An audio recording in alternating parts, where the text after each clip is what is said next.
On the 20th of January 2017, 3-month-old Zachary Bryant and his older sister Zara were taken to the children's exhibition at the Melbourne Museum by their mother Noah and their nanny Aaron Meltzer. The 3-month-old little man had just started to giggle for the first time and clearly enjoyed the fun of the exhibition. The four boarded a tram on the corner of Spring and Bourke Streets. Zachary was a little fussy on the tram, so Aaron got off the tram on the corner of Bourke and Queen Streets with both Zachary and 2-year-old Zara in the pram, intending to walk the rest of the way to the Bryant's home, and to try and ease young Zachary's fussiness. Aaron was happily pushing the pram along the footpath of Bourke Street when a maroon Holden Commodore roared along the footpath behind them. Aaron turned her head to see the car, but had no chance. The Commodore hit the pram, propelling the little 3-month-old Zachary out of the pram and onto the footpath. Zara stayed in the pram while it was fixed to the front of the car for some time before the pram liner she was in was ejected from the pram onto the footpath. Let's take a stab at this.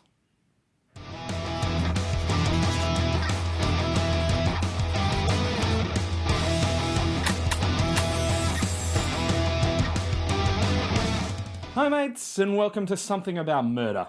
I'm Jay Something, and every week we present for your satisfaction 2 episodes in true crime from here in Australia.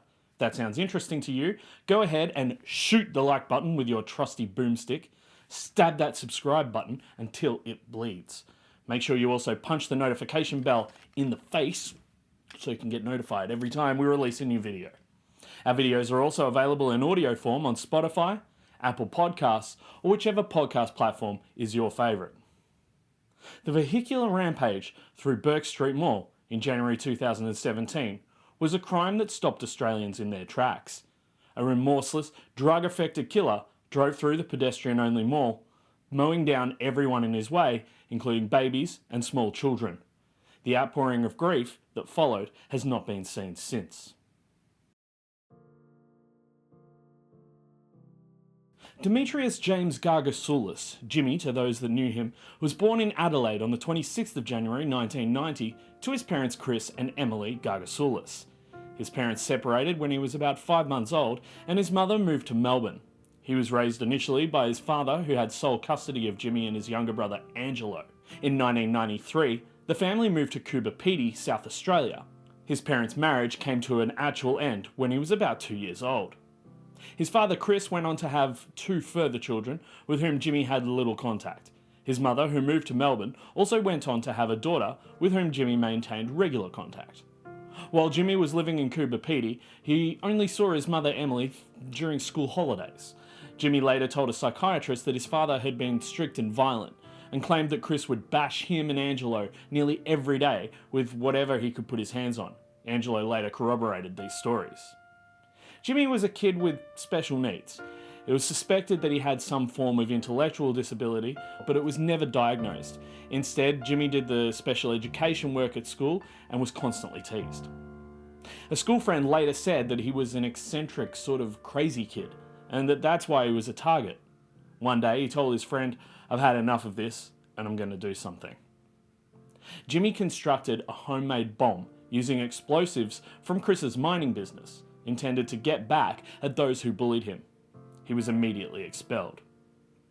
After spending some 8 months completing a mechanics course, he was permitted to return to school and ultimately completed Year 11, although that was a struggle for him. At around 14 years old, Jimmy began smoking weed with his friends and started stealing Chris's cars. At the age of 17, Jimmy and Angelo moved to Melbourne in order to live with their mother. Jimmy enrolled in a school with the intention of finishing Year 12, but dropped out after several months. Although he undertook some occasional casual work in furniture removal and car detailing, Jimmy remained unemployed for most of his adult life. Soon after moving to Melbourne in 2007, he met his former partner, who remains unnamed, and had 3 children with her. These children have remained in the care of their mother for most of their lives. Later that year, he came before the courts for the first time, this time in the Children's Court, charged with dangerous driving, reckless conduct endangering serious injury, and theft of a motor vehicle. It was around this time that Jimmy began using drugs in a large amount. Along with marijuana, he was known to use meth and cocaine. In 2008, Jimmy was convicted of assault. In 2009, Gargasoulas came before the Magistrates Court on 3 occasions, charged with assault, theft, drug and driving related offences. In 2010, he came before the Magistrates Court on 2 further occasions. The first related to the possession of a controlled weapon without excuse, affray and reckless conduct endangering serious injury, which Jimmy received an 18-month community-based order. The second occasion was to face a total of 29 charges. Of those, 10 were theft-related, 7 related to assault, or either intentionally or recklessly causing injury. 4 related to criminal damage, and 4 were driving-related. That series of offences gave rise to Gargasoulas' first actual custodial sentence, being 12 months in a youth training centre. He again came before the Magistrates Court in 2011, this time facing 7 charges. These included offensive behaviour, possessing a dangerous article. He was also charged with theft, affray, recklessly causing injury and assault, and he was sentenced to a further 6 months in a youth training centre. 3 months of that sentence were to be served concurrently with the sentence that he was already undergoing. In 2012, Jimmy had a daughter with another former partner, who also remains unnamed. She will be mentioned later in this episode. In February 2013, he yet again came before the Magistrates Court. This time, he was facing 25 separate charges, largely related to theft and driving offences, whilst also facing 3 charges of assault or reckless conduct, either causing or endangering injury. Notably, 4 of those 25 charges involved attempts to evade police. These included 1 charge of escaping from custody and 1 of resisting police. For these crimes, Jimmy was sentenced to 14 months imprisonment. In 2014, Jimmy came before the Magistrates Court twice more. The first occasion involved 19 charges. 9 of those were driving related. 2 concerned attempts to evade authorities. These include failing to stop his vehicle upon police request. He was sentenced to another 18 months imprisonment for that offending. The second occasion involved 4 charges, including 1 for driving whilst disqualified, for which Jimmy was sentenced to an aggregate term of 3 months imprisonment. Lastly, Jimmy was convicted in 2015 of 3 dishonesty offences and of behaving in an indecent manner in public place, for which he was sentenced to 2 months imprisonment. In January 2016, he moved back to Coober Pedy, this time with his partner Akia Muo. Throughout 2016, while in Coober Pedy, Gargasoulas trafficked extensively in meth and marijuana, although he later claimed that during that time he barely used drugs himself. Strong evidence to the contrary. For kicks, Gargasoulas and his friends would sometimes head to the outskirts of town and film themselves doing burnouts. Gargasoulas would then post these videos and other more bizarre antics on his YouTube channel.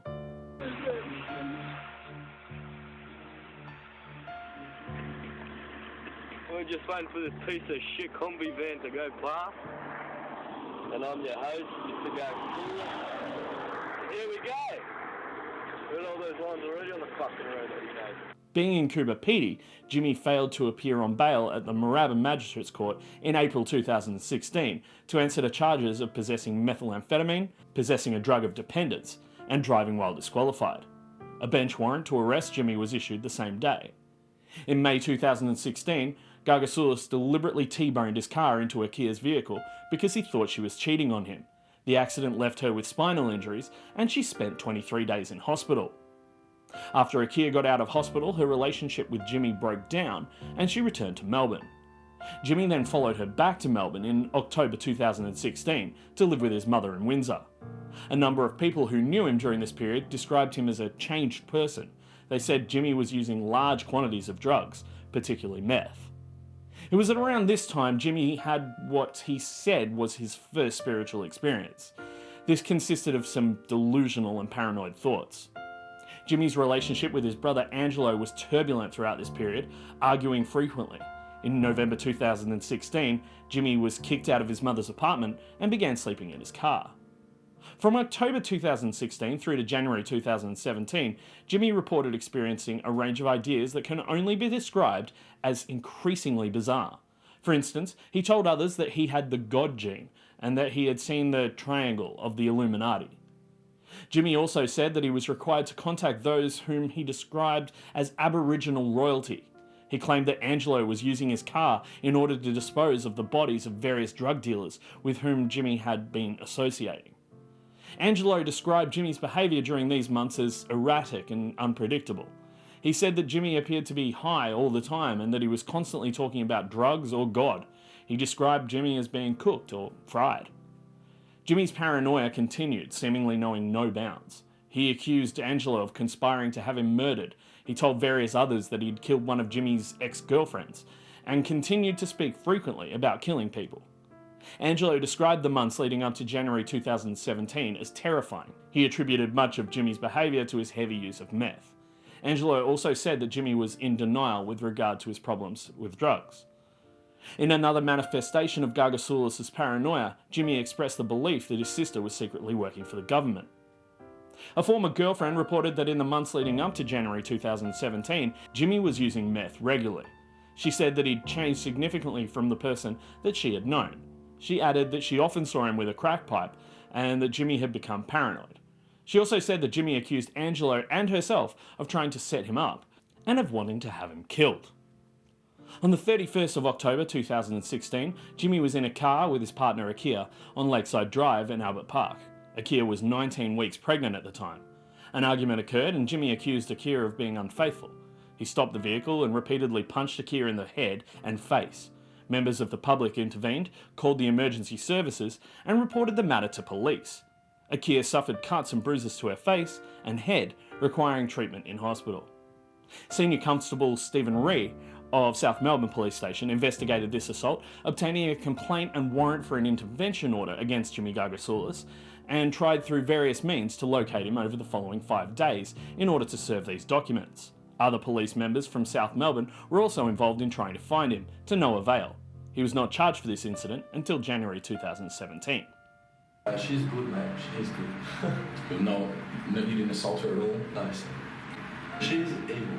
How does she got these injuries though? How did she get the big lump to her head, the cuts to her legs and bruising to her? Mate, she's good. That's all I can say. You're saying self-inflicted to make you look better? She knows more people than me. On the 19th of November 2016, at about 1 a.m, Jimmy had an argument with his brother Angelo while they were driving in the St Kilda area. Jimmy stopped the car and hit his brother in the face with a gun. Angelo jumped out and ran to the rear of a taxi that was parked nearby. Jimmy chased him and threw a tyre iron at him, which missed Angelo but damaged the rear window of the taxi, and Jimmy got into his car and drove away. The incident was captured on CCTV and was reported to police. About 3 hours later, Senior Constable Jake Semmel and Constable Cam McDonald observed Jimmy driving a stolen Toyota sedan on Carlisle Street, St Kilda. They continued to follow the car and asked for backup. When backup arrived, both police units activated their lights and sirens and attempted to intercept Jimmy on St Kilda Road. He yelled out the window words to the effect of, "Where have you been all night?" and then accelerated to a high rate of speed, crossing to the wrong side of the road in order to evade police.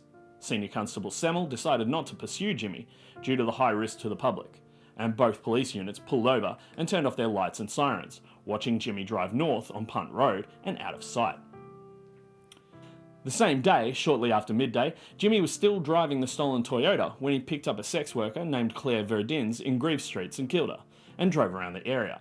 His driving was so erratic that Miss Verdins took the first opportunity to get out of the vehicle and called the emergency services to report the incident to police. Police from St Kilda Police Station investigated. They quickly identified Jimmy as the suspect driver and were warned that he may attempt to engage them in a pursuit and were directed not to pursue him. Patrols were tasked to search for Gargasoulas, but they were unable to locate him. At about 2 p.m, Jimmy returned to Grieve Street and spoke again with Claire Verdins. She told him that the police were looking for him, at which point Jimmy said, "Fuck the cops, I've got a gun, if I ever need it, and if they come near me, I'll run. They won't chase me, I just have to drive on the wrong side of the road, they won't chase me." Claire again rang emergency services to report seeing Jimmy. At about 2:10 p.m, Senior Constable Darren Baird and Senior Constable Joshua Downs from St Kilda Police Station saw the Toyota turning left into Fitzroy Street.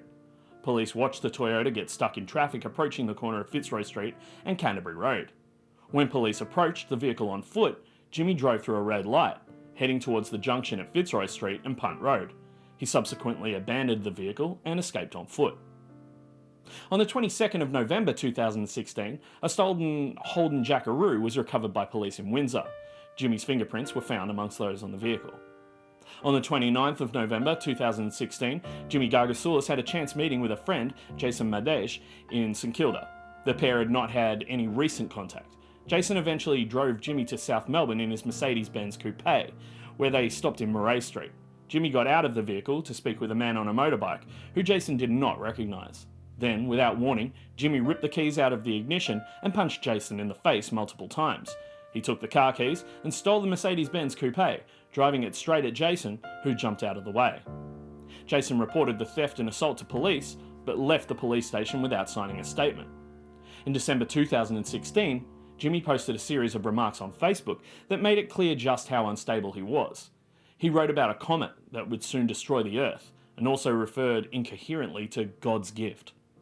Gargasoulas then created a second Facebook page, on which he began posting about religion, God, Satan, heaven, and hell. The comments are rambling and often nonsensical, and rant about good and evil. In one chilling post he says an army will be needed to take him. Throughout December 2016 and January 2017, it was clear that Jimmy was suffering from a drug-induced psychosis. It seems that his psychotic-like state worsened in January 2017. Shortly before 9 AM on the 2nd of January 2017, Jimmy drove a stolen Mitsubishi Evo sedan into the St Kilda area and performed a burnout directly outside St Kilda Police Station. The incident was witnessed from the station by police detectives and was recorded on CCTV footage in which the registration number of the vehicle was visible. The vehicle was confirmed to be stolen, but Jimmy was not identified as the driver until later in January. At some time between 4th and 10th of January 2017, Jimmy stole a laptop computer, cash, and an EFTPOS machine from a psychology clinic on Williams Road in Prahran. Again, he was not identified as the perpetrator of these crimes until the 14th of January 2017. On the 14th of January, Jimmy sent his mother a series of text messages addressing various bizarre religious themes. On the same day, Gargasoulas was arrested at Emily's unit in Windsor, following a complaint by a neighbour that he was threatening her and indeed seen to be brandishing a knife. Police charged Gargasoulas at Prahran Police Station with all of the previous offences that I've mentioned, going back as far as October 2016.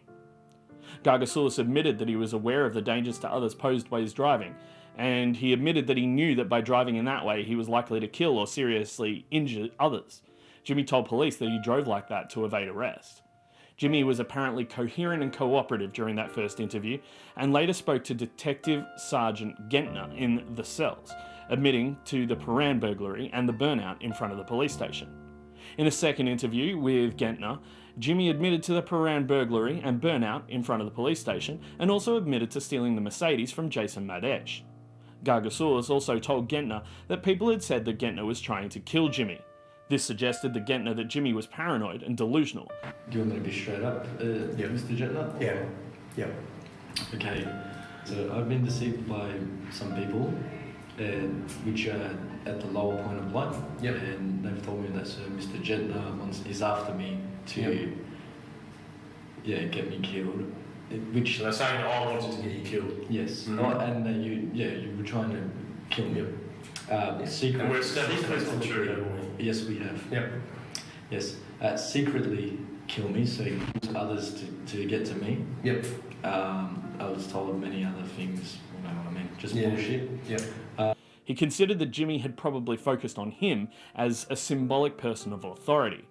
In a hearing conducted before a bail justice, a volunteer bail justice, on the evening of the 14th of January 2017, Gargasoulas was said to have presented his application for bail in a clear and rational manner. However, police opposed bail, showing due cause by referring to Jimmy's 2 previous convictions for escaping police custody and 13 previous occasions of failing to answer bail. Police also said that there was an unacceptable risk that Gargasoulas would interfere with witnesses. Specifically, there was a risk that he would attempt to contact his former partner Akia Muo to either reconcile or intimidate her, as he had sent text messages to Akia's friends indicating that he was aware of her new address. Despite police opposition, Jimmy was released on bail by the bail justice, teacher Christos Pantelios, for a 20th of January court date. Gentner emailed colleagues saying that it was unbelievable that he'd been bailed. On the same day, Jimmy posted on Facebook, "I know exactly how to take you dogs down. The power of knowing has been revealed, and I shall have God's laws reinstated." The next day, 15th of January, Jimmy posted again on Facebook, I declare war on tyranny today. You dogs will have the option to either believe in me and his positive energy he offers and stay faithful to me, or serve the one who enslaves you at his feet. At about 2:25 p.m. that day, Gargasoulas was seen at Flinders Street Station before boarding the Route 6 tram. According to witness Daniel Hume, Jimmy was carrying textbooks on marketing and engineering and attempted to engage various people on the tram in conversation.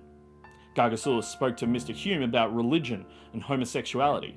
He told Mr. Hume, "There's only one way, and I'm going to be successful." Jimmy then got off the tram at the corner of High Street and St Kilda Road. On Monday, 16th of January 2017, at around 4 p.m, Jimmy was seen walking with another male outside the Alfred Hospital on Commercial Road, South Yarra. He was in a rage and threatening to kill the male. Jimmy then spoke to witness Sharon Vanderlei, who was at the front of the hospital, about numerous matters, including the end of the world and Armageddon.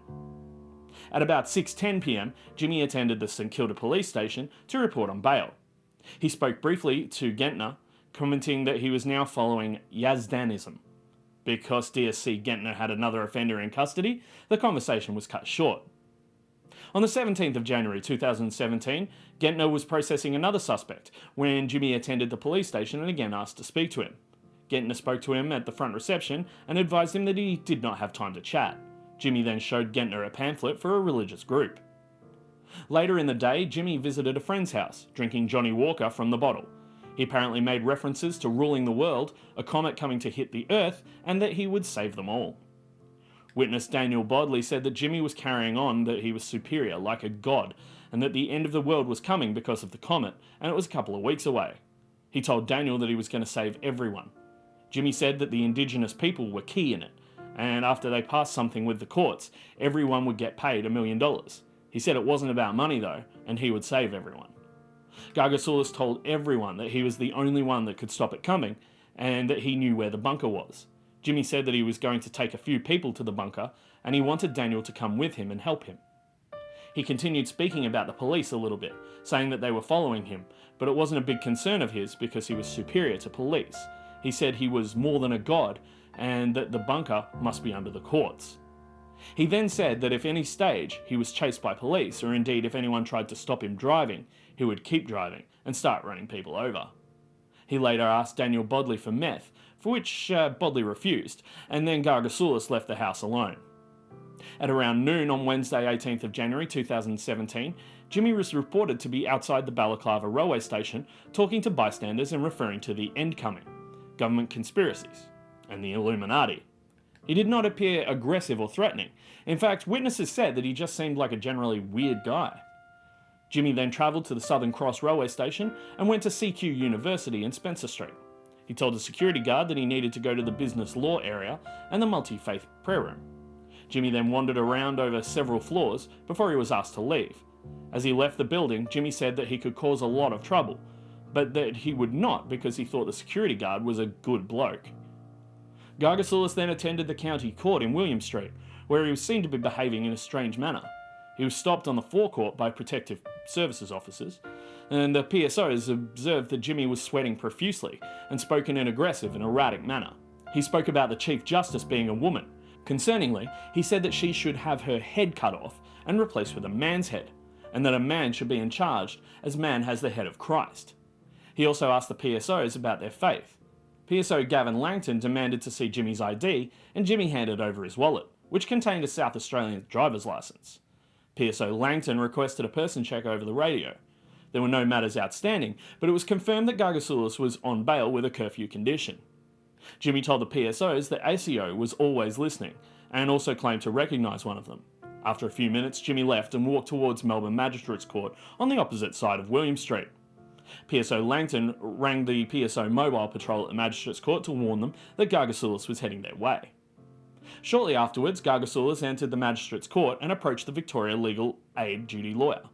He asked whether it was the Supreme Court Library, and when informed that it was not, he was directed to the library. A short conversation followed, during which Jimmy's behaviour towards the duty lawyer and other people was erratic and agitated. Jimmy was asked to leave and was escorted from the building by PSOs. Later that day, he telephoned the chambers of the then Chief Justice of the Supreme Court, claiming to have serious information relating to the government, and referring to the Bible and to God. At about 4:45 p.m. that day, Jimmy attended St Francis's Church in Lonsdale Street in an agitated state, saying that he needed to speak to a priest. Father Graham Duro left his room at the presbytery and went into the churchyard to speak with him. Over the next 10 or 15 minutes, Jimmy spoke about the end of the world and his religion. The whole time, a security guard stood watch nearby. When Father Duro went to finish the conversation, he was verbally abused by Jimmy, who referred to him as the devil. Jimmy then entered the church, speaking in a loud voice to those present, telling them that he was filled with the Spirit of God, predicted that the end of the world was coming, as well as describing terrorists as freedom fighters and heroes. They are freedom fighters fighting without religion, the wrong way to fight. I love this music. God bless you all, and I just came here to speak the truth. Nothing but the truth. God bless you all. Thank you for listening to me, because the Saviour is here before your eyes. Get off the stage, you idiot. Who is this bloke? Is it for real? How dare you swear profanity with Who the hell are you, mate? Get off there, will you? For goodness sake, you don't know where you're standing. You know, I have the God-given gift to even put you down and stand. Please. Unbelievable. You do not go against someone who's preaching, or not even preaching, but telling the truth. Because I know everything that's happening. Everything. Security called police and a unit arrived just after 5:30 p.m. The two officers spoke with Jimmy, establishing his identity, and conducted a person check over the police radio. As this was happening, Gargasoulas dropped some books he was carrying and ran off along Elizabeth Street.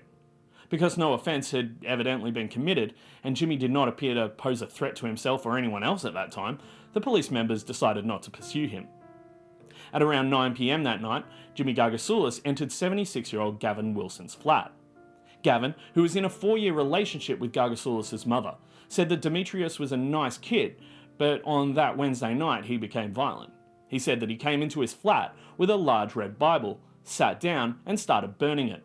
Gavin asked Jimmy to stop, and Jimmy thrust the Bible, which was still burning, into Gavin's face, holding it there for a period of time, burning Gavin's nose, cheeks and forehead. Gavin managed to hit the Bible onto the floor and asked Jimmy why he had done that. Gargasoulas stood up, punched him in the side of the face, put his thumb into Gavin's eye and told him to give him his car keys, or Gargasoulas would gouge both of his eyes out. Jimmy then stole Gavin's mobile phone. Between 9:20 and 9:45 p.m. that night, Jimmy made 3 telephone calls to 000, stating that he wanted to report an emergency. He spoke to 000 operators of there being a comet in the sky, and went on to rant incoherently about underground bunkers, the pyramids in Egypt, and the Illuminati. Caller, what address do you need police to attend? I don't need an address. I want to make a state emergency a worldwide emergency that there's a comet in the sky and that NASA should take a look at that because it's going to hit the Earth. They're trying to kill me so my brother can rule the world after this is fucking hit. And then all the rich people will go underground and blah, blah, blah. So fucking work that out, you dumb fuck. Well, you're not dumb. You need to fucking understand what the fuck is really going on. Why do you think the world is fucked up? Why do you think there's all lies and deceiving? I'll be dead after this, hopefully not. Why will you be dead, James? Why? Because the comet will take me out because I have no safety. At around 10:30 p.m., Jimmy witnessed... At around 10:30 p.m., Jimmy was witnessed yelling out of the window to no one in particular outside the 7-Eleven on Punt Road in St Kilda. Police attended Gavin Wilson's apartment later that night, taking him to hospital. A call was then made to all police units to keep an eye out for the maroon Holden Commodore and for Jimmy himself. These attempts were fruitless. On the 19th of January 2017, Jimmy's erratic behaviour continued.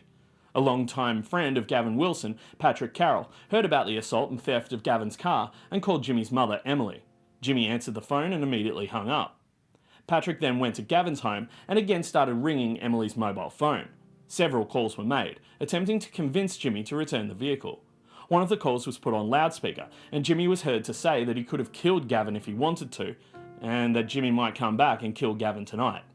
"A lot more people are going to die," he said. "It's Armageddon."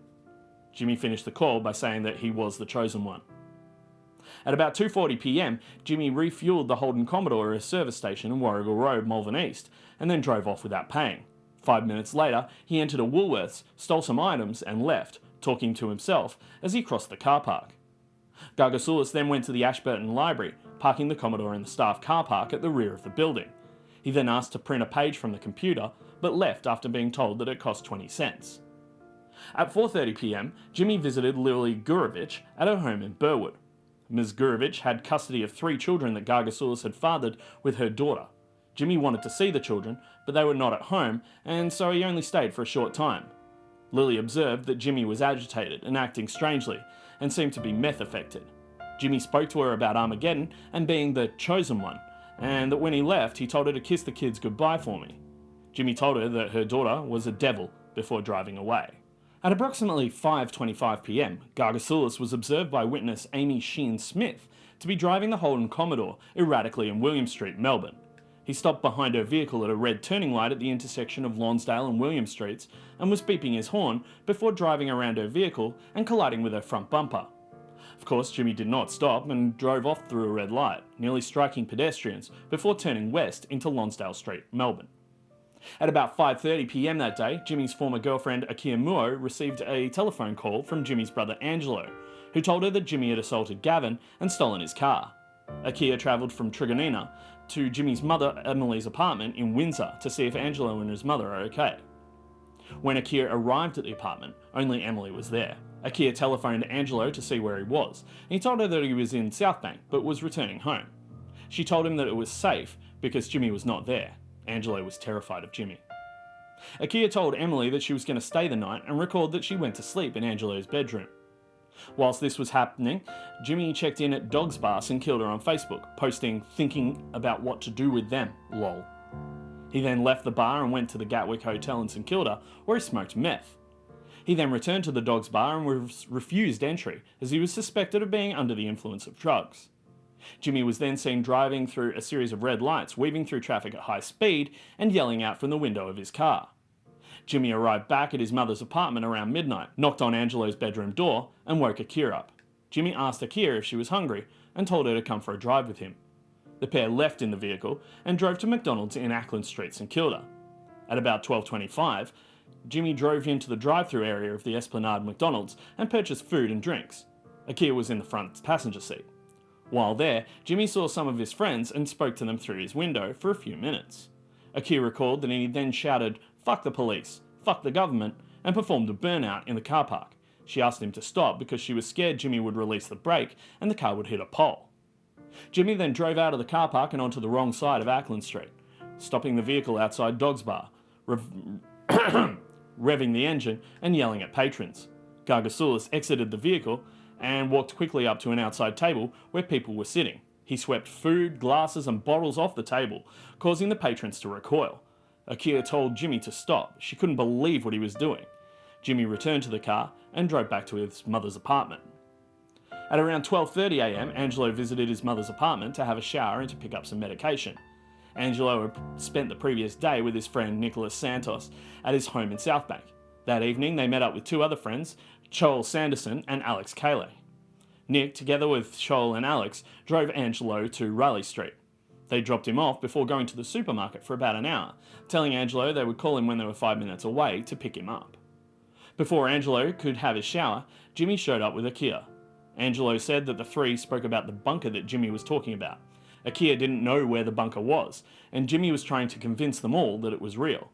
When Angelo said he was going to have a shower, Jimmy told him, "After you shower, you need to come with me to wreak havoc on the world, because it's going to end anyway."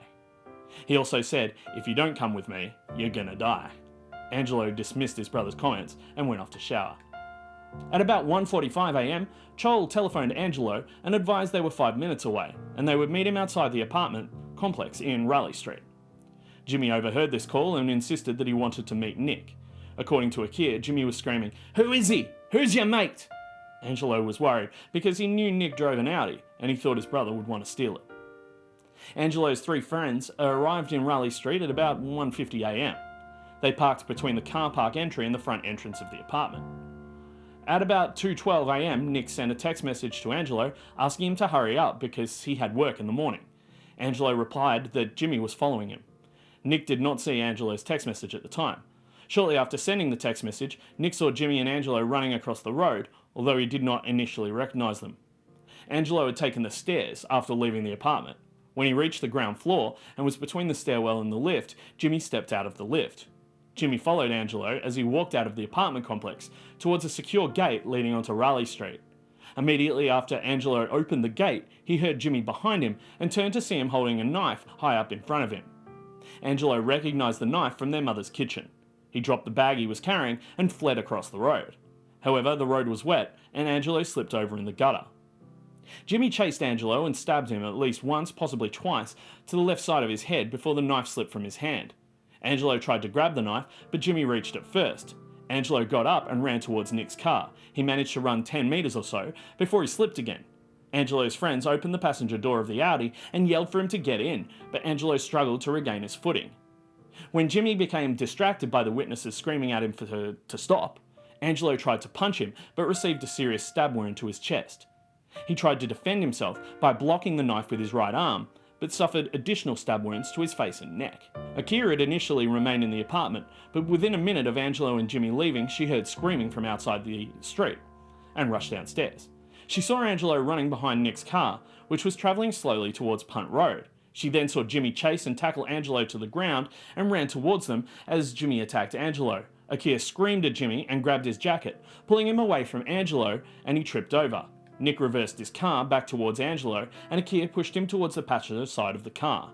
Angelo managed to get into the front passenger seat, but while the passenger door was still open, Jimmy grabbed Angelo by his left shoulder. Nick drove off with the door still open, and Jimmy was striking at the passenger side of the car. Nick sped to the Alfred Hospital in Commercial Road, Paran, and assisted Angelo into the emergency department. He was placed in an induced coma. After the Audi drove away, Akira saw Jimmy run off along Raleigh Street towards Punt Road. He still had the knife in his right hand. By this time, Emily had also come outside.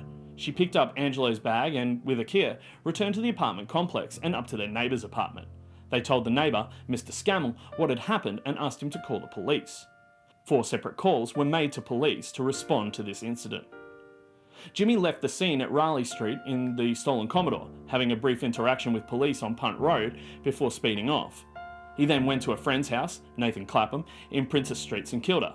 According to Nathan, after he'd let Jimmy into his house, Jimmy asked him to urgently ring Daniel Bodley, who was a mutual friend. The line was busy, and Jimmy asked Nathan to ring it again. Nathan put the phone down, and when he briefly turned away, Jimmy snatched the phone from him. When Nathan tried to retrieve the phone, Jimmy told him, "Don't even try." And he backed away from him and said, "I just killed my brother. I think I just killed my brother." Nathan saw that there was blood all over Jimmy's white jeans. Jimmy then walked out of the apartment, still with Nathan's phone. At about 2:50 a.m, Jimmy again attended the Gatwick Hotel in St Kilda. There, he told a friend, "Someone is following me, and if I see them, I'll mow them down." He also said, "I'm going to do something drastic, take everyone out. They can suffer the consequences. Watch me. You'll see me tonight on the news. The police have stopped me before, but they ain't going to get me this time. I'll make you believe me."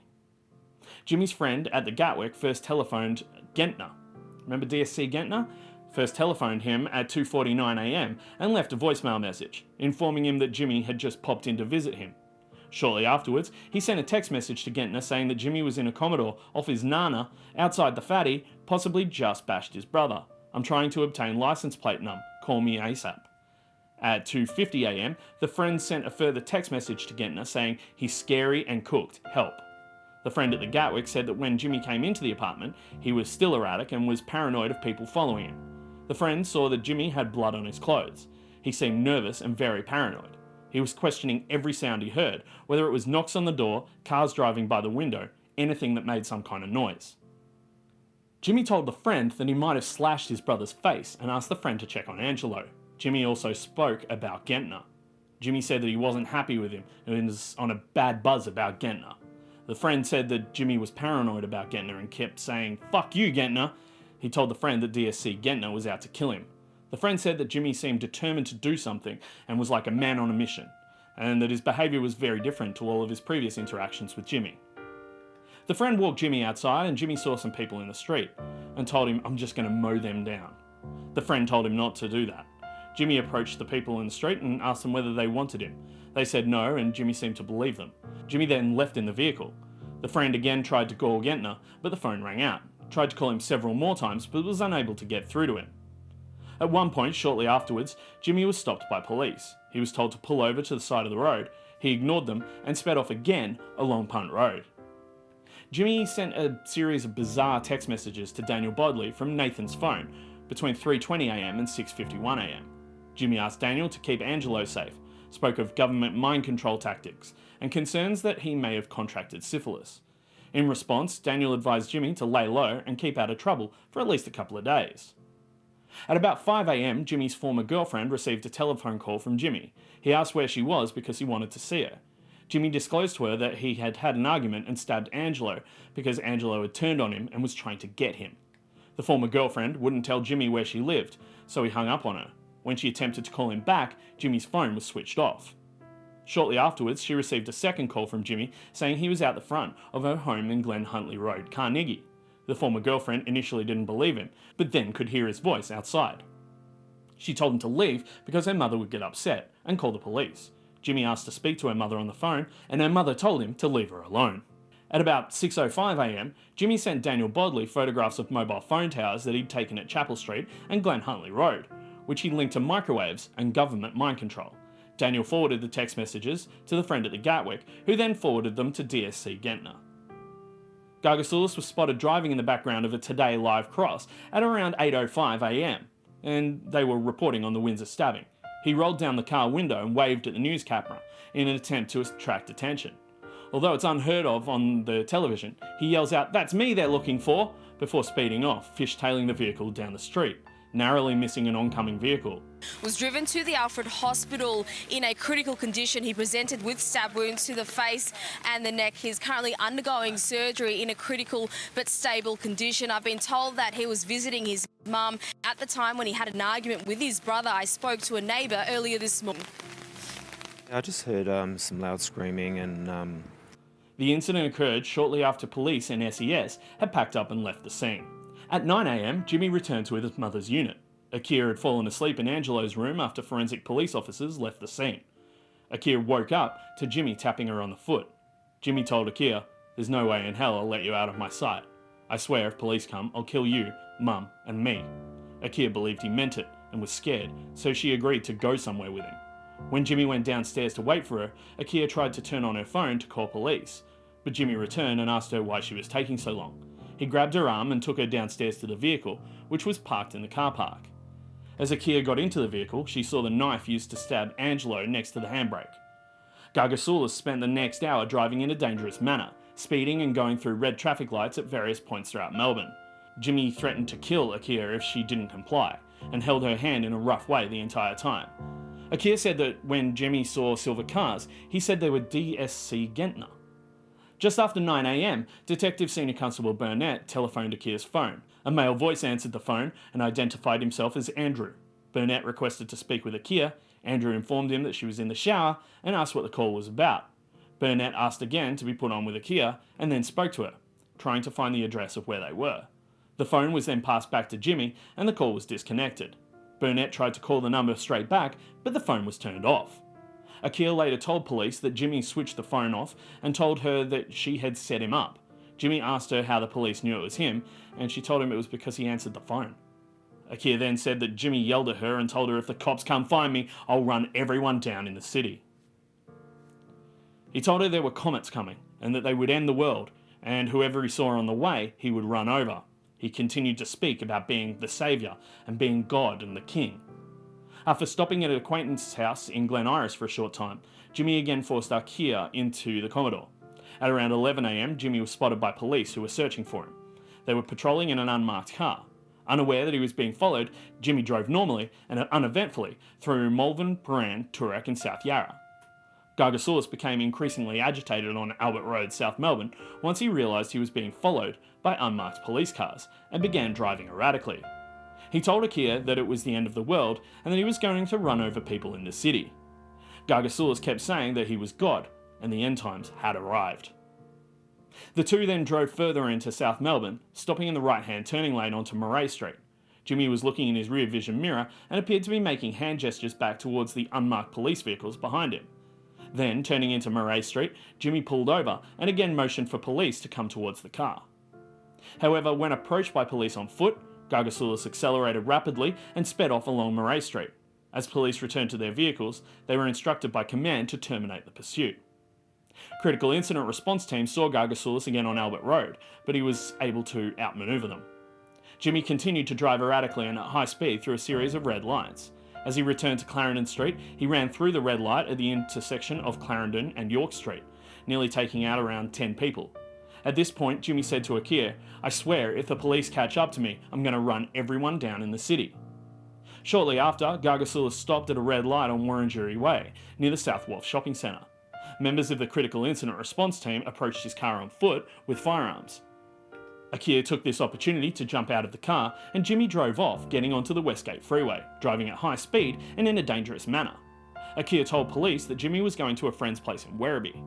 She was unable to give police an address, and she did, however, tell police that after he'd been to Werribee, Jimmy had said he was coming back to the city to run people over. That being said, police do not remember this discussion with Akir, in a tense situation where she was handcuffed with guns drawn on her.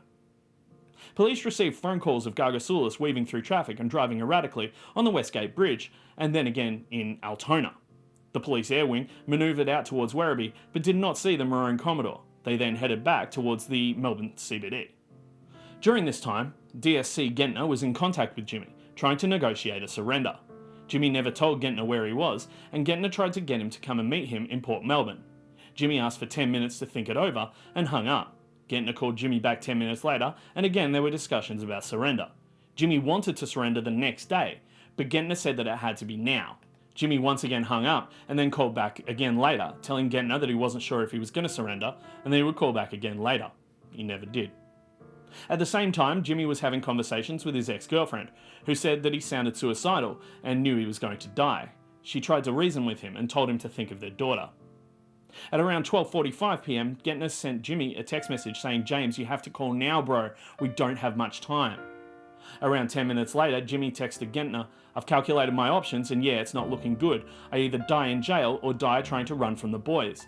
Either options is not what a good man wants to choose, and dude, my life is, well, you know it, and it's sad, but I think I'll just implode quietly somewhere because I'm not the one to surrender when knowing all this is being done on purpose to destroy my life. I am the saviour, and there is a comet, and I know how to save everything and everyone, but these guys are pretty good at making me look like I'm the devil. The bunker entrance is the Supreme Court Library, leads underground, all the way to the hospital, Alfred, and then goes about 9 miles deep, so there's another hint for you." Gentner responded to Jimmy to not be silly, and that he would help him fix everything. Jimmy texted Gentner again, saying, "Tell the fly in the sky to go away, or my friends will use fire spray." He was referring to the air wing above, which as yet had not seen Gargasoulas' vehicle. At 1:04 PM, Jimmy texted Gentner, "I'm one man out and you need an army. Like I am that important. If I make a phone call to my bikie associate, which I will explain and I'll make sense to them because I do have old school in me, then if they find out the truth, then that would cause a war." Gentner still thought he had a chance at this stage of engaging with Jimmy. At the time, police were actively searching for Jimmy in Yarraville. Two tradesmen, Trent Schmidt and Raby Horry, were working in Drew Street, Yarraville, when Jimmy got out of his vehicle and spoke to them. Jimmy made comments about a comet in the sky, government conspiracy, a bunker at the State Library, and what was later to be a memorable remark, "You'll see me on the news tonight."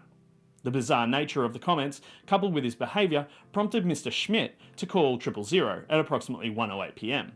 This call led the police, specifically the air wing, to see the Maroon Commodore in Drew Street, Yarraville. Police drove quickly towards the area, only to be told on arrival that the Commodore was on the move again. Police followed Jimmy through traffic in Yarraville. Marked units pulled back due to safety concerns as the car was being driven erratically and dangerously, whilst an unmarked unit followed the car, as well as the air wing tracking them from above. At 1:15 PM, Gentner sent a text message to Jimmy stating "stop," which Jimmy replied, "I told you, give me time." Gentner replied to Jimmy, "I told you, out of my hands." Jimmy said that he was not lying about how it was all true, and when they locked the bunker, to think of him. Gentner then texted that he was behind Gargasoulas, and once again for Jimmy to stop. After having ignored several requests by police to stop, Jimmy again got onto the Westgate Bridge towards the city. Police were under instructions to follow him at a safe distance, but to not engage in an actual pursuit. Gargasoulas got off the freeway at Williamstown Road, Port Melbourne, driving at a slow speed, but at times along the wrong side of the road and through red lights. Through this entire time, Gentner was texting him to stop. Through Port Melbourne, Gentner managed to pull level with Gargasoulas and was trying to tell him to stop through the window. Jimmy would continually speed up and slow down, making it difficult for officers to engage. Eventually, Jimmy sped off quickly enough that officers were forced to disengage pursuit, and Gargasoulas headed north on Clarendon Street. Gentner stopped at Whiteman Street, South Melbourne, and sent further texts pleading with Gargasoulas to stop. The response from Jimmy was, "I am telling you, you are making a big mistake, and I knew the future." The final text message that Gentner received from Gargasoulas was, "God, give me your strength and armour and all your power to defeat the enemy. I will not let you down. I will make a fool out of them. May you have mercy, because everyone has no knowledge of self-aware of what really going on." Jimmy travelled north on Clarendon Street, South Melbourne, past the Exhibition Centre and over the Clarendon Street Bridge. Air Wing then provided an update that Gargasoulas had turned right and was now eastbound on Flinders Street. At 1:28 p.m, Air Wing provided a situation report over the police radio communications channel for Melbourne CBD, informing units that they were following the Commodore east on Flinders Street, along the wrong side of the tram tracks between King and Elizabeth Streets, and asked whether any units were available to follow it. Over the following 2 minutes, Air Wing provided clear and concise descriptions of Gargasoulas' vehicle location and its direction of travel eastbound along Flinders Street. Air Wing warned all units on the channel that the offender's vehicle was travelling at speed on the wrong side of the tram lines on Flinders Street and through a red traffic light at Elizabeth Street intersection, where a collision with pedestrians was narrowly avoided. At about 1:30 p.m, Gargasoulas arrived at the intersection of Flinders and Swanston Streets. When he entered the intersection, he began performing donuts, spinning his rear wheels, screeching his tyres, revving the engine, creating smoke. Air Wing transmitted, "He's lost it. He's done a quick skid to do a U-turn. He's doing donuts in the middle of Swanston Street and Flinders." As it was a Friday lunchtime in the school holidays, the intersection was busy, with pedestrians, vehicles and trams. Gargasoulas' action brought this entire area to a standstill as hundreds of people looked on. 2 men, Year 12 student Tavita Mahina and his cousin Isaac Tupuo, attempted to stop him, hitting the windscreen with a baseball bat. Police Sergeant Gilmore had arrived on the intersection by then, pulling in front of the eastbound traffic on Flinders Street and stopping his unmarked vehicle so no traffic could go through the intersection where Gargasoulas was performing donuts. Gentner arrived in a marked vehicle at this point, yelling at Gargasoulas to stop. He yelled, "What are you doing? Calm down!" Gargasoulas, having completed 8 donuts, then drove northbound down Swanston Street, slowly at about 10k an hour on the tram tracks. By this stage, an entire convoy of police cars was following him. A police unit tried to put down stop sticks, but just narrowly missed Gargasoulas' vehicle, which suddenly veered left onto the footpath in Swanston Street and narrowly missed hitting a number of pedestrians. Gargasoulas then swung back onto the road before making a left-hand turn into the Bourke St Mall. The Bourke St Mall, as its name suggests, is a pedestrian and tram-only section of the Melbourne CBD. On a normal Friday afternoon, it's crowded with people shopping and those going about their everyday business. In late January, it also had a number of tourists and people in town for the Australian Open tennis tournament. Gargasoulas deliberately swerved from the tram lines in Bourke St Mall onto the southern footpath, which was, of course, crowded with people. He accelerated, mowing down many of the pedestrians who were walking along that footpath. Gargasoulas did not sound his horn, flash his lights or do anything to try and swerve past any of the pedestrians. Gargasoulas continued along the footpath all the way along the Bourke St Mall from just opposite the Myer department store and then past Elizabeth, Queen and William Streets. Eventually his car came to a stop in Bourke Street between William and King Streets. He left a trail of destruction behind him. The first person whom Gargasoulas struck was Hugh Johnston, a boy aged 13. He suffered non-life-threatening head injuries. Gargasoulas' car then collided with Dylan Hull, aged 47. He suffered a broken leg. Outside the Royal Arcade, Gargasoulas ran down Yelena Sousa, aged 30. She suffered a lacerated spleen, pelvic fracture and a spinal injury. The next victim was Yasuki Kano, aged 25. He had just had lunch with his friend, Kashu Matsumoto. Gargasoulas' car struck Mr. Kano with such force that he was flung into the air and thrown metres forward. He died at the scene from head and chest injuries. Gargasoulas also collided with Kano's friend, Mr. Matsumoto, who suffered only a minor leg injury.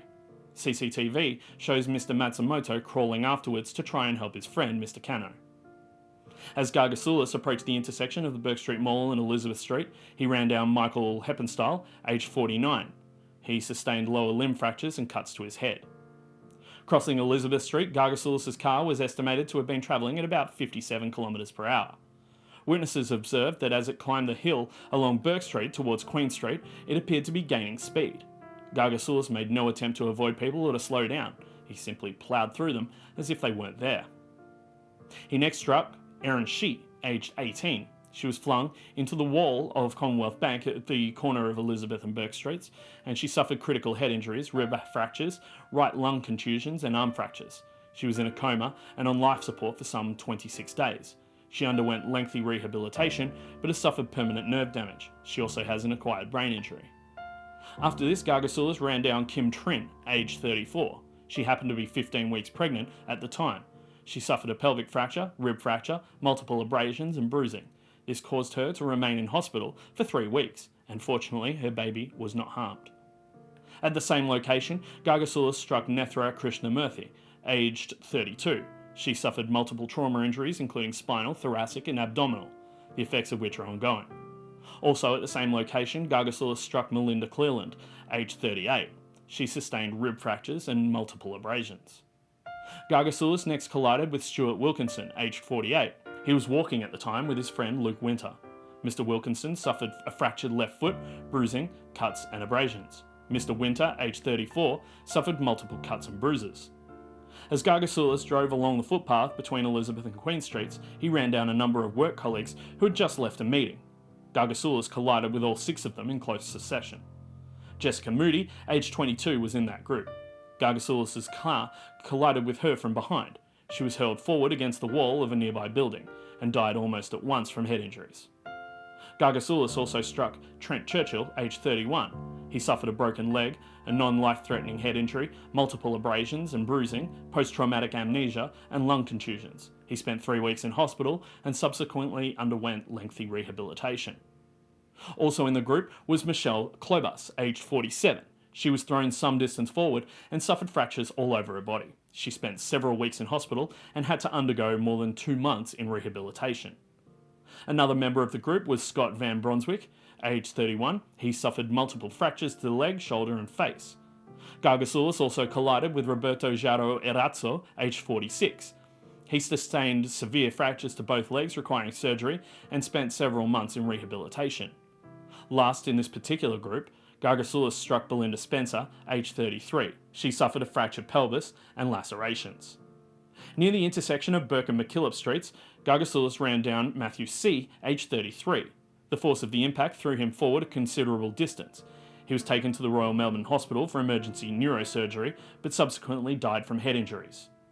The next victim was Shin Jiet Lim, aged 25. She suffered multiple traumatic injuries, including fractures to her hands, foot, clavicle, rib and vertebrae, as well as numerous abrasions and extensive bruising. Gargasoulas then struck Chang Zheng, aged 29. He suffered minor leg injuries. By this point, Gargasoulas' terrifying rampage had made it to the intersection of Bourke and Queen Streets. Bhavita Patel, aged 33, was crossing Queen Street at the time. Gargasoulas' car struck her forcefully and she was thrown forward a significant distance. Having never regained consciousness, she died from head injuries some 10 days later. By this stage, and still driving along the footpath between Queen and William Streets, Gargasoulas ran down 3 members of the Hakin family. Natalie, aged 46, was taking her 2 young daughters, Maggie, aged 9, and Talia, aged 10, to see a magic show at the RACV club. Talia Hakin was holding her mother's hand when she was struck. She died at the scene from head injuries. Upon impact, Natalie was thrown forward.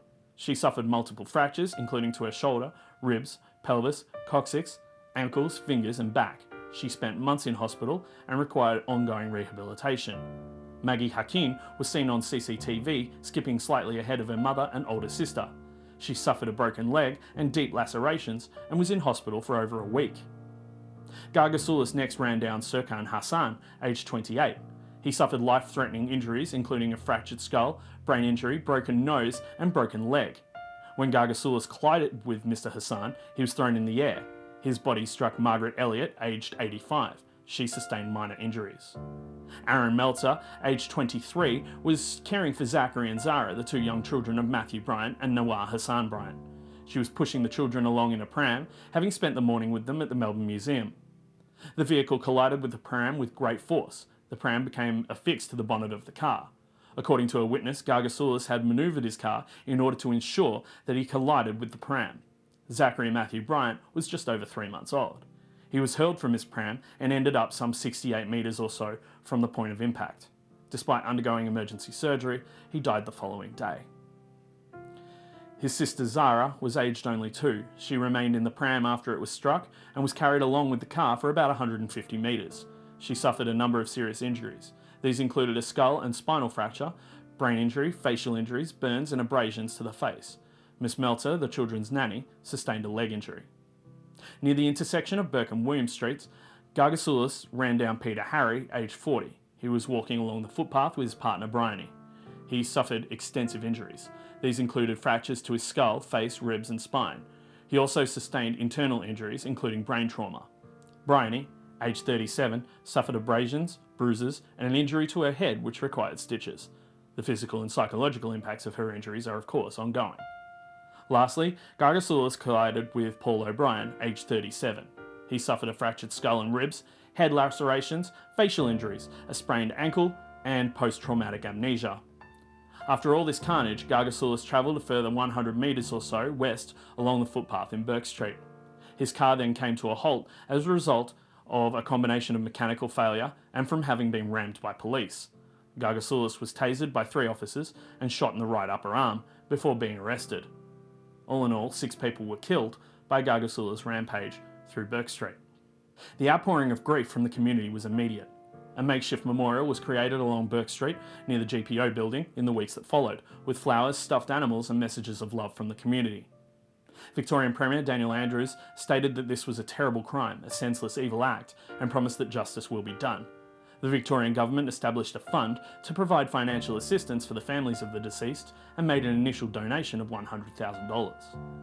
Within days of the incident, it was announced that a review of Victoria's bail laws would be undertaken and that the magistrates would introduce a night court to hear bail requests over weekends and after hours. In February 2017, the Magistrates Court established the night court at the Melbourne Magistrates Court, operating between the hours of 5 p.m. to 9 p.m. 7 days a week to hear Melbourne Metropolitan bail and remand cases.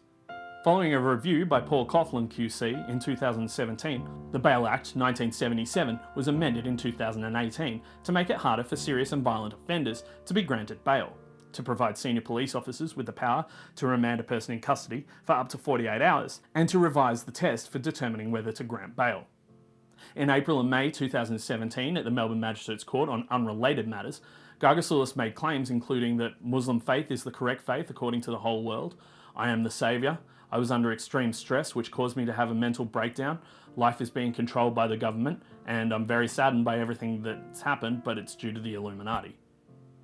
In December 2017, Gargasoulas pleaded not guilty to 39 charges, including the 6 counts of murder, and waived his right to a committal hearing in the Magistrates Court. He was therefore committed to stand trial in the Supreme Court. In March 2018, Gargasoulas pleaded not guilty to all charges in the Supreme Court. His defence lawyers made a submission that, given his current mental state, he was unfit to stand trial, and advised the court that they were awaiting further medical reports. Justice Lasry criticised the 3-month delay in holding a hearing to determine his fitness, and in June 2018, a Supreme Court jury was impanelled to decide if Gargasoulas was fit to stand trial. And in October, the jury found Gargasoulas was fit to stand trial, despite being diagnosed as a paranoid schizophrenic.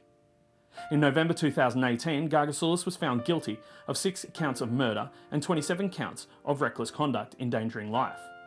Medical experts were of the opinion that on the day of the offence he was suffering from a drug-induced psychosis with paranoid delusional beliefs and was found to have amphetamine-type substances, barbiturates and benzodiazepines in his system. However, he was still aware of his actions and the consequences, and that it would have been considered wrongful, and that he had the ability to skillfully avoid fixed obstacles while driving. Justice Weinberg found that he developed paranoid schizophrenia subsequent to the offence, but that did not mitigate his actions. In his plea, Gargasoulas claimed that he was largely oblivious to what was happening as he drove along Bourke Street. And during 14 minutes in the witness box, he told the court that the attack in Bourke Street had been caused by oppression, He said that he apologised from his heart, but that wasn't going to fix anything if he said sorry, and that a lengthy prison sentence also wouldn't fix what he had done. Gargasoulas told the court that he had a vision, saying that he had a premonition of running people over, but that doesn't mean he had a premonition of killing people. It was more of a vision. There were more than 5 people in that vision. He continued by saying that he followed his instinct to do what he did and wasn't intending to kill anyone as he was driving to the city. He said that he wanted to hit someone, not to kill them, but to get the police to get away from him because he was in the process of going to Sydney with the stolen car. Mr. Gargasoulas talked about oppression during his evidence, saying that God had given him the answer to prevent terrorist attacks as well as unpredictable attacks. Jurors then spent nearly 2 hours watching frame-by-frame footage of each of the 33 victims being run down by Gargasoulas. The jury was visibly shocked. Gargasoulas did not display any emotion. Homicide Squad Detective Sergeant Sol Solomon described the footage to the court and pointed out features of each victim. He pointed out Kashu Matsumoto after he had been hit, crawling to the aid of his friend Yosuke Kano, who died at the scene. He said Mr. Gargasoulas told him following his arrest, "I did this for an important reason. No one listened to me. They all think I'm crazy. I know I've done wrong, but you must understand why. That was a fucked up thing, but I'm not mentally unstable." The CCTV footage played to the jury showed that he was in control of his vehicle throughout its passage along the footpath, being able, with some skill, to manoeuvre between various fixed structures. The judge stated that he was satisfied that Gargasoulas knew full well what he was doing. Demetrius Gargasoulas was sentenced to life imprisonment with a non-parole period of 46 years. On the 21st of January 2017, the state coroner announced an inquest would be held which would investigate the decision to release Gargasoulas on bail, his conduct prior to the incident, his previous involvement with police, and the police pursuit. In July 2017, as preparation was underway to hold an inquest, the coroner adjourned the inquest until the conclusion of the criminal trial. Between November 2019 and February 2020, the 31-day inquest into the incident was held. The inquest detailed issues such as police procedures, communications, and decisions made on the day of the attack. On the 19th of November 2020, Coroner Jackie Hawkins released a finding which was scathing of Victoria's Police's handling of the incident, saying that efforts to try and negotiate with Gargasoulas amounted to nothing more than 2 phone calls and bizarre text messages. Ms. Hawkins said that the strategy never had a chance to succeed. How could it, when the person they were trying to negotiate with was a delusional offender fixated on taunting police? She said objective and strategic thinking by officers was absent, and there was a lack of assertive leadership from senior detectives in the hours leading up to the massacre. Ms. Hawkins acknowledged the fear of being disciplined stopped some officers from being more assertive on the day and paralysed them from taking action. A new hostile vehicle policy, introduced in 2019, would reduce that fear in the future.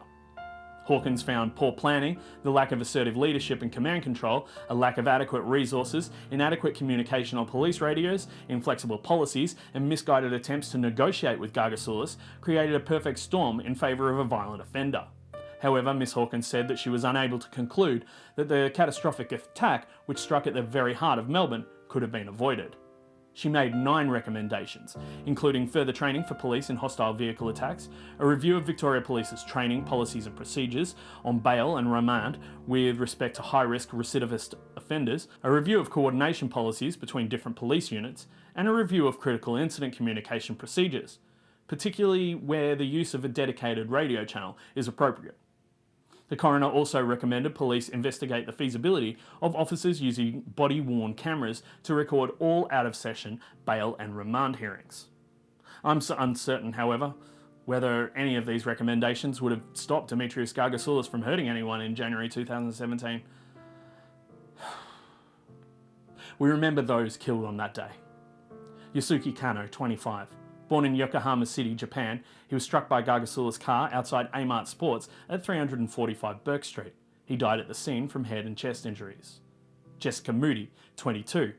Born in Kogarah, New South Wales, she was struck by Gargasoulas outside 415 Bourke Street. She died at the scene from head injuries. Matthew C., 33. Born in Perth, Western Australia, Matthew was killed as he walked along the footpath in Bourke Street, a short distance from McKillop Street.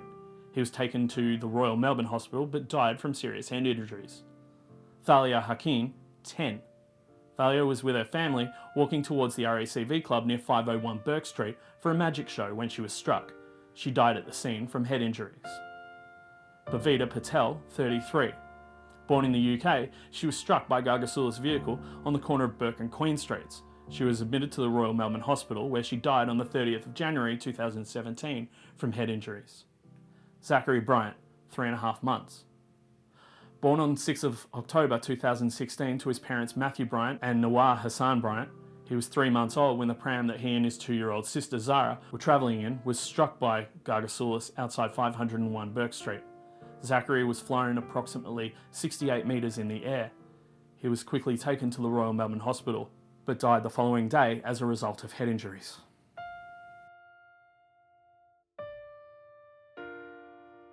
Thanks for your time today.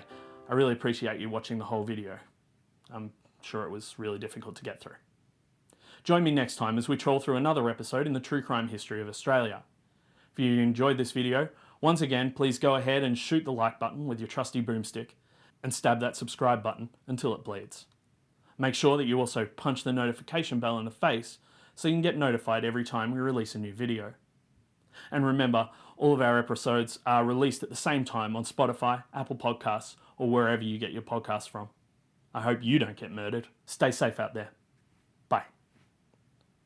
3.5 months old, man.